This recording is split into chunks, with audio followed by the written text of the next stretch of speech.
Fans around the world are mourning the death and celebrating the life of Lucille Ball. The face of comedian Lucille Ball is said to have been seen by more people worldwide than any other. Lucy was way more than a TV star. Lucille Ball is an American institution. Her glittering career spanned over half a century. But it was her TV show, I Love Lucy, that made her a global phenomenon. We weren't really in awe of her. We just loved her. But behind the Hollywood glamour lay heartache. Desi, he was a creep. And ill health. Oh my God, is this woman gonna die with me? Am I gonna be on the Daily News tomorrow? On the morning of April 26, 1989, Lucille Ball died in a Los Angeles hospital at the age of 77. Lucille Ball's death certificate says she died of a rupture of the aorta, a life-ending tear of the largest artery in the human body. This is incredibly rare and even more mysterious given the fact that reports suggest she was in great shape just weeks before her death. So, what was going on inside Lucille Ball's body that led to this catastrophic failure?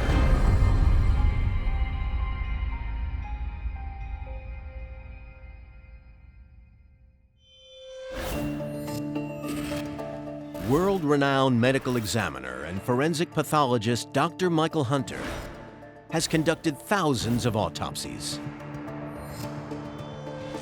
Collaborating closely with law enforcement and other forensic specialists, his pivotal role in investigating suspicious cases has revealed the truth behind mysterious deaths for over 20 years. Lucille Ball's cause of death is stated on her death certificate as an acute rupture of the aorta. This tells me how she died, but not what led to such extensive damage to this critical blood vessel. I'm going to investigate every aspect of Lucille's life in forensic detail, using her death certificate, medical documents, and first-hand accounts to discover the secret killer of this Hollywood icon.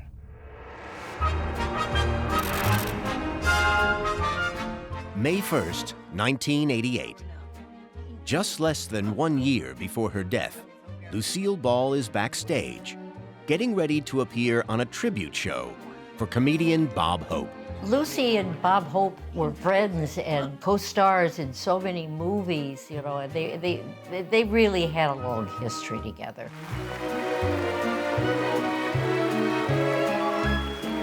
I thought it was amazing for a woman her age to be that full of energy. She looked gorgeous. She, you know, had these incredible legs, and she was so graceful.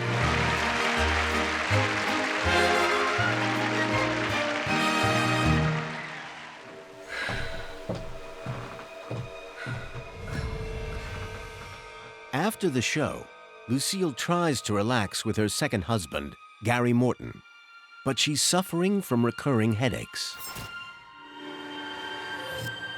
When she put this wig on, which had netting attached to it, it sort of like pulled up her skin and pulled her in. And she would say, the goddamn wig is giving me a goddamn headache.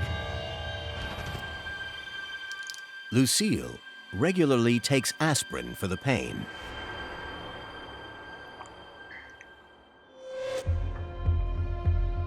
It's possible that Lucille's headache could have been due to the tight wig she wore. According to reports, she would give herself a temporary facelift by pulling and taping her skin under her wig, which does sound painful and could cause her to have a headache.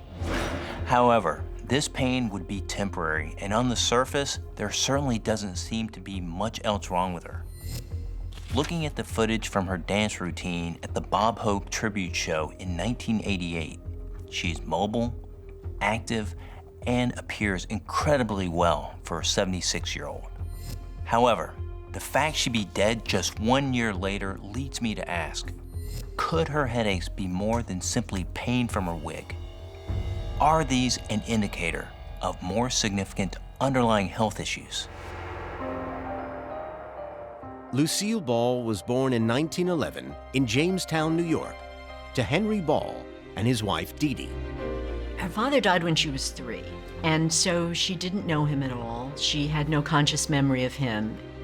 Lucille's mother remarried and had to move away from her children for work, leaving Lucille to live in poverty with her step-grandparents. It was devastating to her to be away from her mother. I don't know that she ever really recovered from it. During her teenage years, Lucille had discovered a love for performing in the chorus line of a local theater production. When she was reunited with her mother and younger brother, the family scraped enough money together to send her to drama school, but it didn't work out. The school sent a letter to her mother saying that she was wasting her time and money, that Lucille would never really amount to anything as a performer. Lucille wanted to prove her doubters wrong.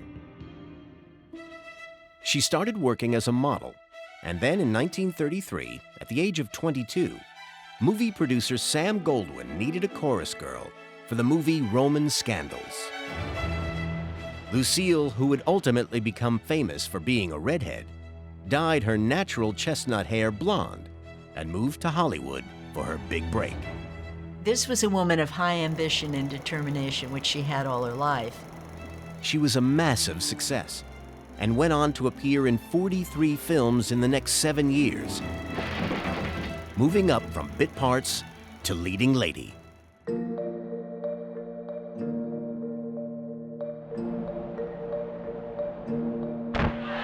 In 1940, Lucille met Cuban musician Desi Arnaz on a movie set. It was like, wow. I mean, this was instant interest. It was sort of like love at first sight. And they married shortly thereafter. They eloped to Connecticut and got married. In 1951, a radio show that Lucille had starred in was picked up for television. It became the iconic situation comedy, I Love Lucy.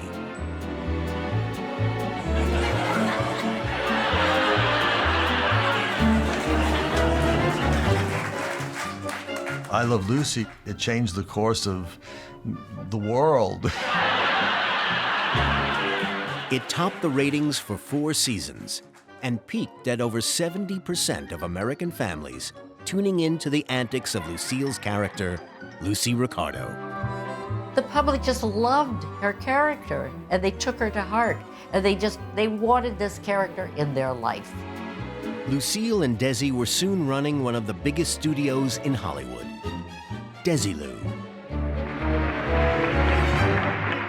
as well as bringing up their children, Lucy and Desi Jr. The Lucy Show. While juggling life as a studio executive, wife, and mother, Lucille became arguably the most successful comedian in history. In her 50-year career, she starred in over 80 movies and over 500 TV shows.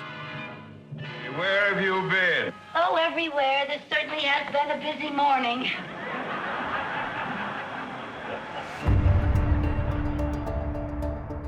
I can see from personal testimonies that Lucille was prescribed the drug Dexedrine. This is a powerful stimulant and can be highly addictive. Dexedrine is an amphetamine, also known as speed, uppers, or pep pills. It works by stimulating the central nervous system, which increases the heart rate, making the user feel more alert, energetic, and focused.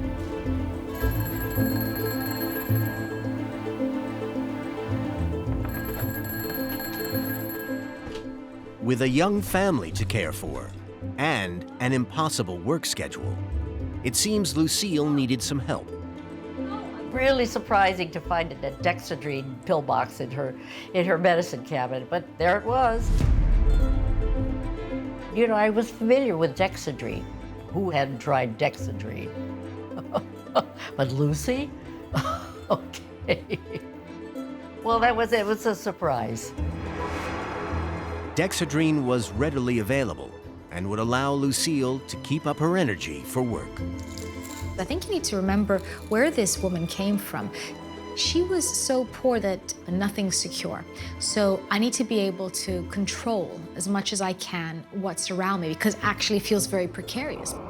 And so we begin to see kind of a very strong work ethic developing in her from quite a young age.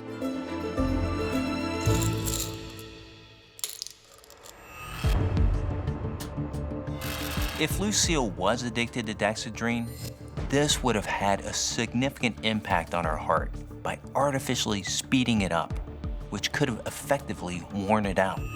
However, there are no reports of Lucille using the drug in her later years, and so any damage to the heart could have been repaired naturally. So I think dexedrine had no direct effect on her death. I wonder, did Lucille Ball have other vices later in life that pushed her towards the catastrophic aortic rupture that led to her death? I have found something that might have: alcohol.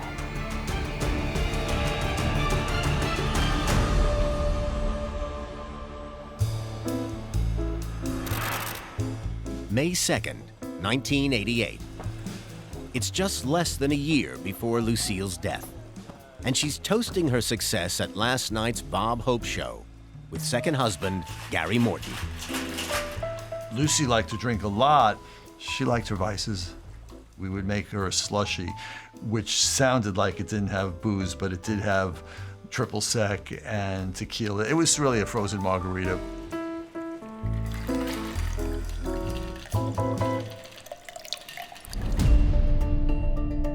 Alcohol can increase blood pressure, which is one of the most important risk factors in having heart problems. And it's clear from her death certificate that Lucille did have high blood pressure, also known as hypertension. Alcohol makes the blood vessels relax, causing a drop in blood pressure. The heart has to work harder to maintain blood flow to the essential organs, which ultimately increases the pressures. I can see from personal accounts that Lucille also enjoyed alcohol early in her life. Could years of abuse have damaged her heart? Slowly, slowly, that's right. During the mid-1950s, Lucille and Desi's media empire, Desilu Productions, continued to grow rapidly. Lucy, besides changing the face of television, broke the glass ceiling for women in the business, being the first woman head of a studio. Scene 57, take one. Action! She was a trailblazer, and she was a first of in many, many ways.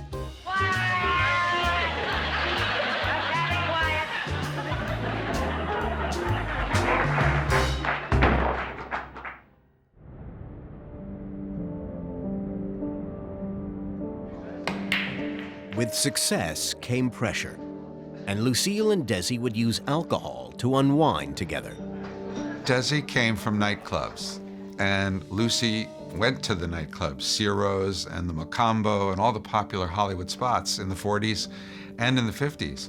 Desi was a heavier drinker than Lucille. It was something that all the stars did at the time.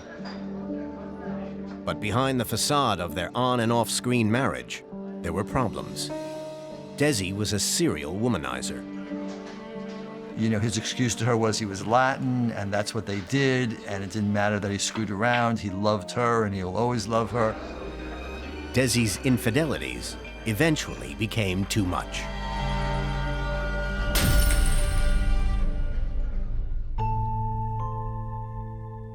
The straw that broke the camel's back in that marriage was when Desi was written up in Hollywood Confidential. There was Desi, and they said he'd gone to a prostitute. She couldn't go on, and so that was the end of the marriage. She had to divorce him, but I don't think she ever stopped loving him. In 1961, just 18 months after her divorce, Lucille married comedian Gary Morton. With a family and the film studio empire to look after, she couldn't let alcohol take over her life. Lucy was not a drunk, no. Drinking wasn't an important part in her life. I think the appeal of alcohol wouldn't have been there. You know, this isn't something appealing because it's about losing control, it's about letting go. And Lucille was always about, what am I going to do next? You know, she was about structure, she was about consistency, and that's kind of incongruent with completely letting go. I think it speaks to her need to ensure that she's in the driver's seat when it comes not just to her career, but to her life as well. If alcohol was not a major part of Lucille's life, there must have been another reason for the hypertension or high blood pressure mentioned in her death certificate. From both archive and first-hand accounts, it's clear that Lucille Ball was a smoker.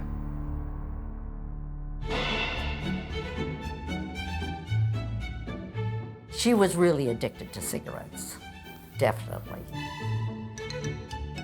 Cigarette maker Philip Morris was a sponsor of I Love Lucy, and their product featured in the show, as Lucille was encouraged to smoke their brand.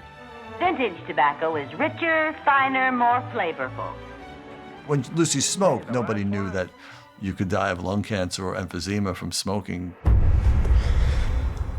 Lucille tried to quit smoking for good in the 80s, but it wasn't successful. I couldn't get Lucy to give up smoking. I knew it was so crucial to her health. She had cigarettes everywhere. Part of her life, you know. Reports suggest Lucille smoked heavily for most of her adult life, so it's no surprise to me that hypertension is listed on her death certificate. The chemicals in tobacco smoke damage the structure of the body's main blood vessels and increase the risk of atherosclerosis.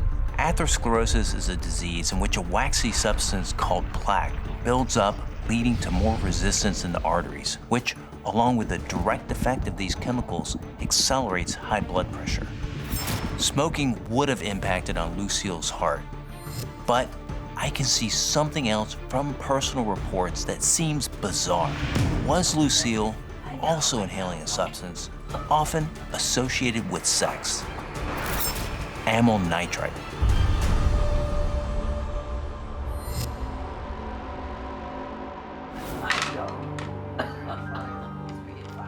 "4 years before Lucille's death, Remember we were playing backgammon one night, and she seemed absolutely fine. All of a sudden, she had a little shortness of breath. And she reached in, took out, what the hell is that?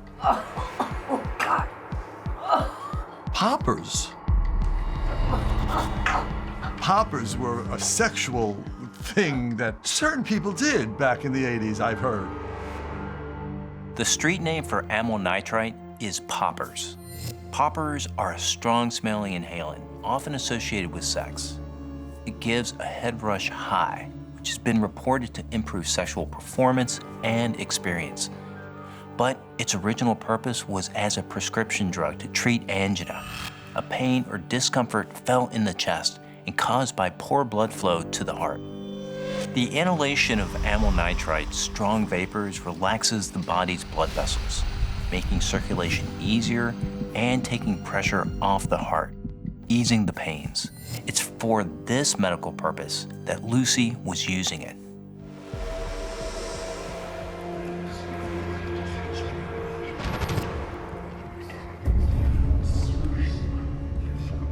All of a sudden, she kind of like slumped in her chair. She fainted. Lee has no choice but to call 911. I was alone with her. It was a bit scary. The paramedics arrived to help her with her breathing. The paramedics, they were more interested in getting autographs than they were in reviving her. Could you make out the autograph to Brooke, B-R-O-O-K-E? It was that kind of thing. Lucille soon recovers. With no medical records of how long or consistently Lucille used amyl nitrite, I can't conclude it had a major impact on her aorta.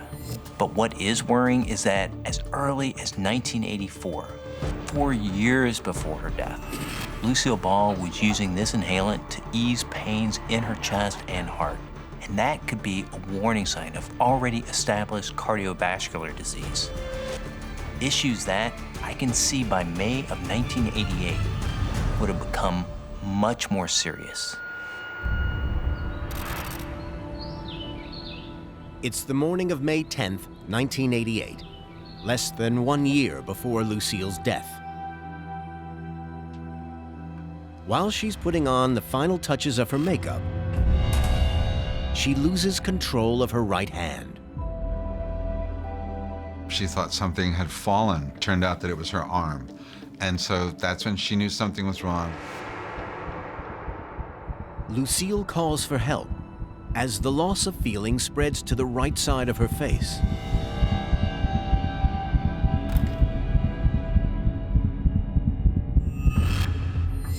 Reports indicate that Lucille had a stroke at home on the morning of May 10th, 1988.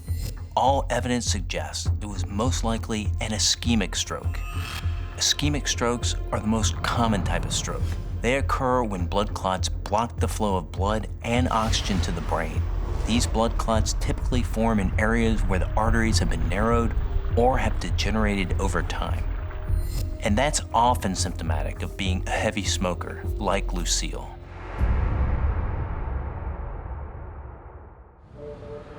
Luckily for Lucille, her stroke is not that severe. Lucille suffered a very slight stroke, affecting the right side of her body, leaving her with a speech impediment. She needed just 5 days in the hospital before she was sent home. I want to find out what other effects the stroke had on her health. She thought her mouth was crooked, that everybody would notice it. And that's what really bothered her. I think one of the most significant things to come out of the stroke was the fact that Lucille's speech was impacted. This is somebody that spoke for a living, right? She was able to make her livelihood because of this. So even if it was a minor speech impediment, I think it would have had a profound effect on her. But Lucille won't let a stroke keep her down and enlists the help of therapist Amos Netanel. We did some simple exercises to overall improve her cardiovascular condition. She was a tough cookie. She experienced a stroke late in life, yet she decides, no, this isn't gonna break me. The same way I fought everything, I'm gonna fight this.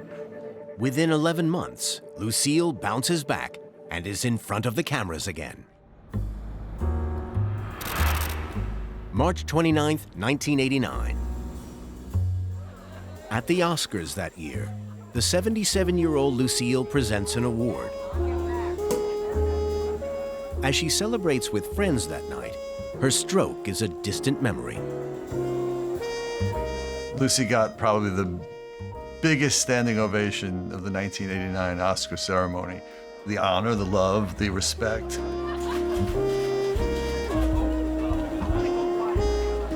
Oscar night seemed like God's gift to her. I think she knew how much people loved her. I think even people in Hollywood are human, and they loved watching I Love Lucy. They knew that she had achieved a lot and been through a lot.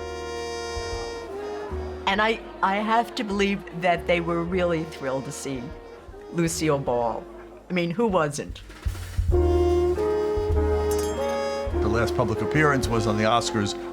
You could certainly say she was a trooper that night, and afterwards, mingling with the people. I don't think anybody knew she was going to die a month later.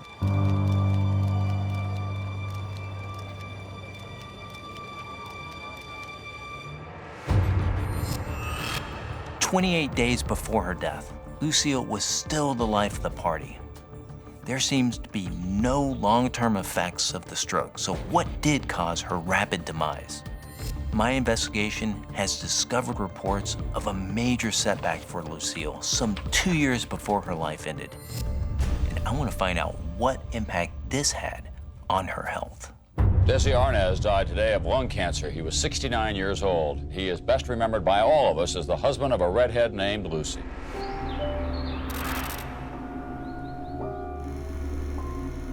Lucille was devastated. They'd come to reconcile emotionally through the birth of their grandchildren. It was a sign that life as she knew it was coming to a conclusion. I always believed that when Desi died, Lucy started to die. I think Lucy died of a broken heart. You know, the notion of a broken heart is actually real. We can experience something so dreadful, so traumatic, that the ability of our own heart to function is affected.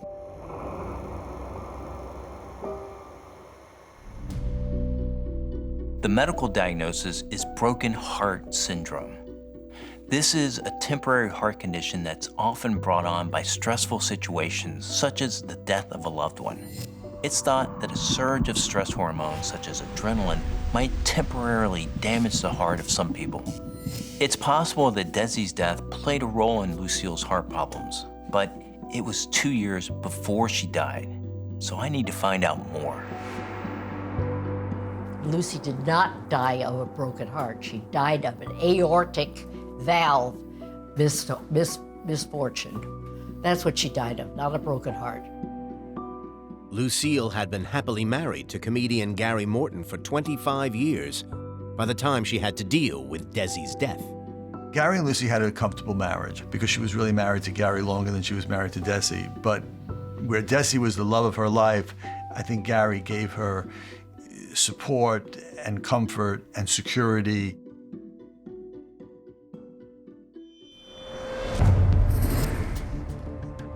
Lucille Ball died over 2 years after Desi Arnaz, so it's hard to make a direct link between these two events. But there is a chance that Lucille's emotional turmoil could have weakened her heart. However, I can see that days before her passing, Lucille complained of searing pains in her chest.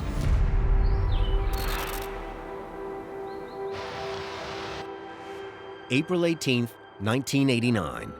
8 days before Lucille's death, Lucille has a tearing sensation in her back and chest. I think that she just was suffering from severe pain. Lucille is oblivious to the fact that her aorta is breaking down inside her body. Her family want to get her to the hospital as quickly as they can, but Lucille stalls. She wanted to look her best even to go to the hospital. Lucy was vain. You know, Lucy was vain. My face in my bag. At the hospital, doctors assess Lucille. I can see that when Lucille was admitted to the hospital 8 days before she died, doctors diagnosed her with an acute aortic dissection. This is a disorder where a combination of high blood pressure and a weakness in the wall of the aorta causes it to tear, allowing blood to leak into the passages between the layers of its wall. Those minutes Lucille spent getting ready allowed more blood to seep into the aorta's lining and could have caused further damage. Either way, Lucille needed life-saving surgery. At 2 p.m., the surgical team at Cedars-Sinai begins open-heart surgery. Reports on Lucille's operation tells me that her surgeons concentrated on repairing the key parts of her damaged aorta and heart. Using donor tissue, they replaced a damaged aortic valve and a 5-inch segment of the first part of her ascending aorta, the major blood vessel that leaves the heart and supplies the body with blood. It was very touch and go there for a while because a lot of people who have those kind of things, they don't even have the opportunity to get into the operating room. They're like gone like that.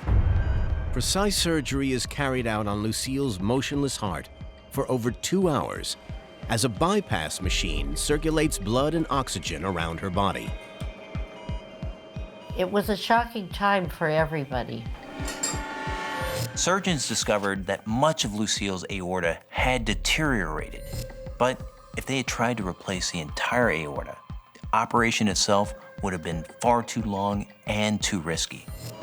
They safely replaced what they could and hoped that the damage to the parts of the aorta that could not be repaired could be aided with further therapy, such as blood pressure medication, allowing Lucille's fragile aortic wall time to heal.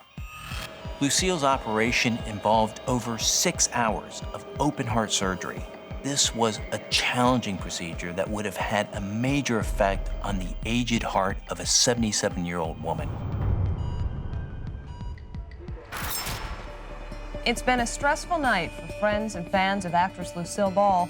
Miss Ball's condition is guarded but relatively stable. The doctors say they hope Miss Ball can recover completely. Doctors were optimistic about Lucille's recovery, but in just 8 days, she would be dead. So what happened to cause this dramatic reversal in her prognosis? After just 24 hours, doctors upgrade Lucille's condition to stable. Everybody thought she was going to make it. And I knew the seriousness of it, but I was hoping, 5,000 fans per day flood the hospital with cards. Vigils are held for America's most loved comedienne. The world was concerned for her. She was progressing. She was getting better. So it was hopeful. April 25th, 1989. A report from the spokesperson at the Cedars-Sinai Medical Center tells me that Lucille was sitting, eating, and her spirits were described as good. The day before Lucille's death, her close friend Paula pays her a visit. We would just talk about little things that were happening. She said, look at my nails. I gotta have a manicure. Give me a manicure. There were big signs all around, Lucy get well. All her fans were out there screaming and yelling, oh, Lucy, get better, we love you. Just amazing.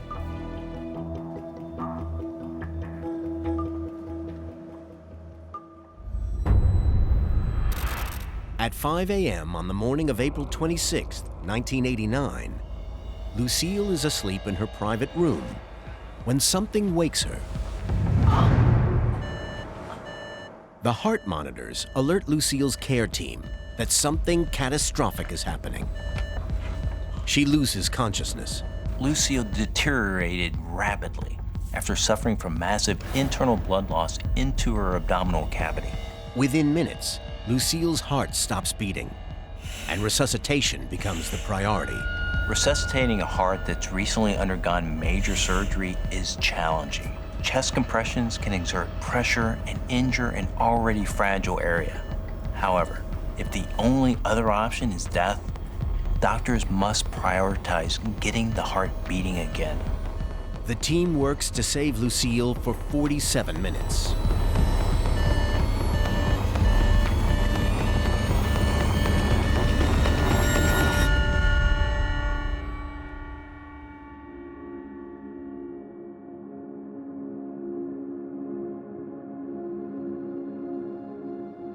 Despite their heroic efforts, Lucille Ball was pronounced dead at 5:47 a.m. Lucy, the woman we all loved. She died today at the age of 77 of a ruptured blood vessel. What a shock. We thought she was doing better. Lucy is gone, but she'll always be with us. I love Lucy. Everybody loves Lucy. The whole world really suffered from losing her. She was that beloved. It's like losing, losing faith.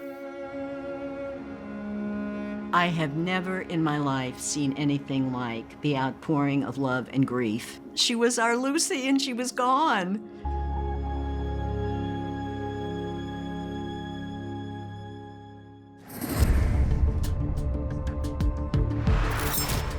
The slow tearing of Lucille's aortic lining that had presented itself to doctors 8 days earlier had ended in what reports refer to as an aortic blowout. Surgery could not fix all the damage to this major blood vessel. But what led to this damage? Lucille's death certificate states cystic medial necrosis as a contributing cause to her death. Cystic medial necrosis is the breakdown of muscle, collagen, and elastin in the large blood vessels throughout the body. When they lose this elasticity and support, it makes them more liable to tear and rupture. But Lucille seems so healthy just 1 month before her death. I want to investigate if there were any previously unknown causes of her heart problems. Could a mystery illness that she contracted when she was just 17 years old have played a part in the death of America's most loved Lucy?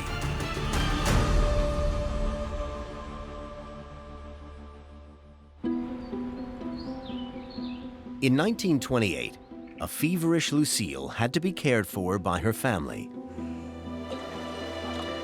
She went to New York City and she basically, as a young, late teenage years, evidently collapsed and she couldn't walk for a couple of years. The young Lucille suffered with severe pains in her legs. She was bedridden from the age of about 17 to 19. She wasn't exactly sure why. It might have been a rheumatic fever, might have been rheumatoid arthritis. She could never find out. Accounts of Lucille's illness in the 1920s describes two radically different medical conditions, rheumatic fever and rheumatoid arthritis. Rheumatic fever is a disease that typically develops after a streptococcal throat infection. It's thought the body's immune system that targets the bacteria causing the infection also starts to attack parts of the body, particularly the tissues of the joints and the heart. Inflammation and pain can follow in the areas that are under attack, and the knees and ankles are particularly susceptible. Rheumatoid arthritis is a much longer-term condition, often lasting a lifetime. It can cause decades of pain and stiffness in the joints. By 1930, Lucille fully recovered from her mystery illness, throwing herself into physically demanding work. I don't think it had any lasting effect, because certainly Lucy was able to sing and dance and move and clown the rest of her life.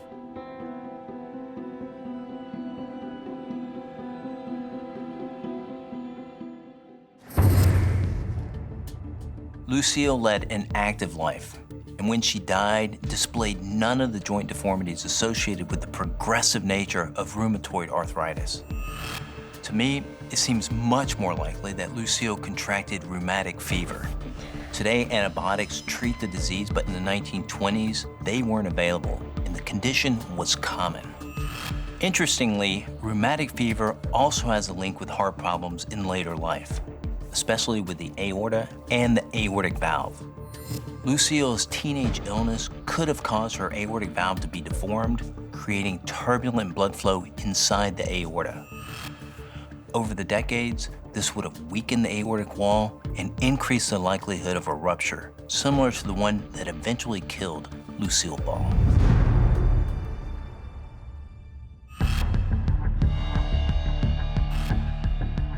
Dr. Hunter believes he can now piece together the reason for Lucille's death. I think the theory that Lucille had rheumatic fever as a teenager and that this contributed to the problems she had with her aorta later in life has some credibility. But without access to any medical records of a teenage Lucille, I have no hard evidence that this was the case. But what the evidence does tell me is that years of hypertension and heavy smoking did have an impact on Lucille's cardiovascular system. In fact, over time, her aorta became so fragile that it started to tear, leading to the aortic dissection stated on her death certificate. When surgeons operated on Lucille to repair the damage, they likely saw that much of this critical blood vessel looked vulnerable, but they could only risk replacing a short section of it, hoping the rest could be healed with medication. But the damage that had been caused over the decades was simply too much. The dissection that had started in the first part of the aorta near the heart had extended from Lucille's chest cavity to her abdomen. It was only a matter of time before the wall of her aorta would completely fail, leading to the fatal rupture and exsanguination. Dr. Hunter can now reveal what was happening in Lucille's body in the moments before her death.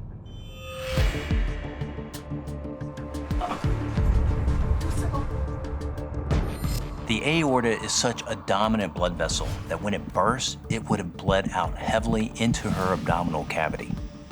With Lucille's body starved of blood and oxygen, her organs would shut down, leading to cardiac arrest and ultimately death.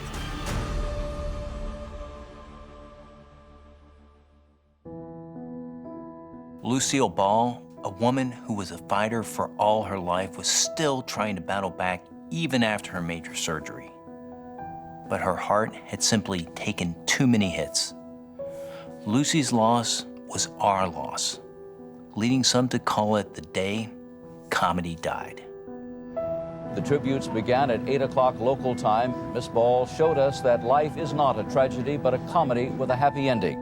She taught us that if we could love Lucy, we could love ourselves.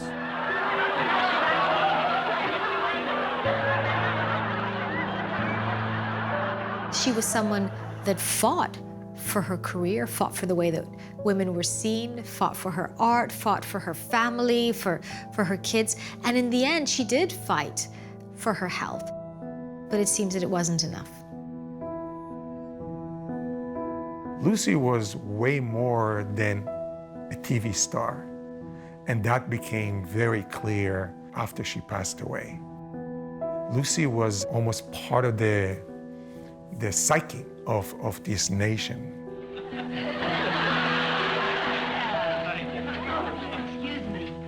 Lucy has made the world laugh and laugh and laugh and laugh and laugh. How could you not love her forever?